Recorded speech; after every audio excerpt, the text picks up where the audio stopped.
Hello friend, Radhe Radhe, जय श्री कृष्ण। आप सभी का स्वागत है हमारे चैनल में। मैं आप सभी की सपना निषाद। चश्मा उतार दी का।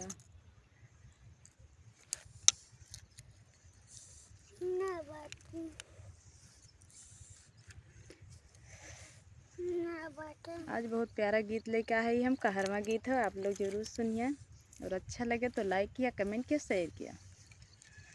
मोरे ससुर जी का ऐसने महलिया हो, दिनवा लागै चोर, रतिया लागै चोर।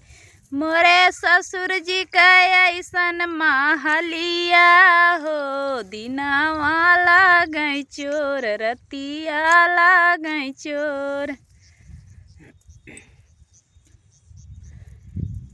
होत सबेरे ससुर मोरा हेराय, होत सबेरे ससुर मोरा हेराय। अरे ससुरु कै गए घड़ियावा हो, कंगना लई गई मोर, कंगना लई गई मोर। ससुरु कै गए घड़ियावा हो, कंगना लई गई मोर, कंगना लई गई मोर। मोरे ससुर जी का ऐसन महलिया हो, दिनवा लागै चोर, रतिया लागै चोर।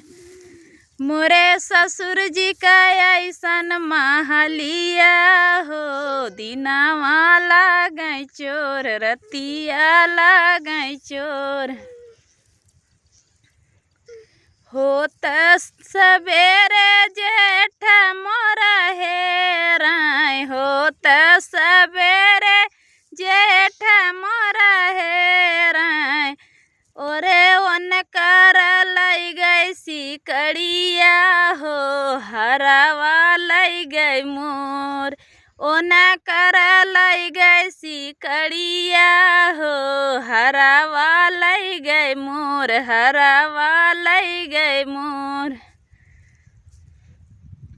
मोरे ससुर जी का ऐसन महलिया हो, दिनवा लागै चोर, रतिया लागै चोर।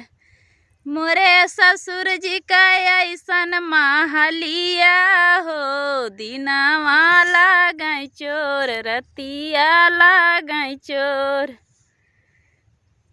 होत सबेरे देवर मोरा हेराय, होत सबेरे देवर मोरा हेराय। अरे ओना कर लई गई मायरिया हो, ननदी लई गई मोर, ननदी लई गई मोर। अरे ओना कर लई गई मायरिया हो, ननदी लई गई मोर, ननदी लई गई मोर।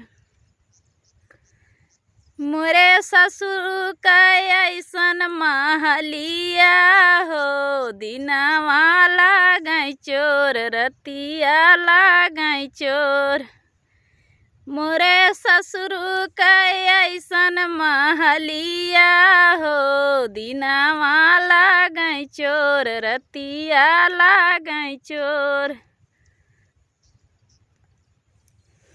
होत सबेरे बालम मोरा हेराय, होत सबेरे बालम मोरा हेराय। अरे ओना कर लई गई बहिनिया हो, ननदी लई गई मोर, ननदी लई गई मोर।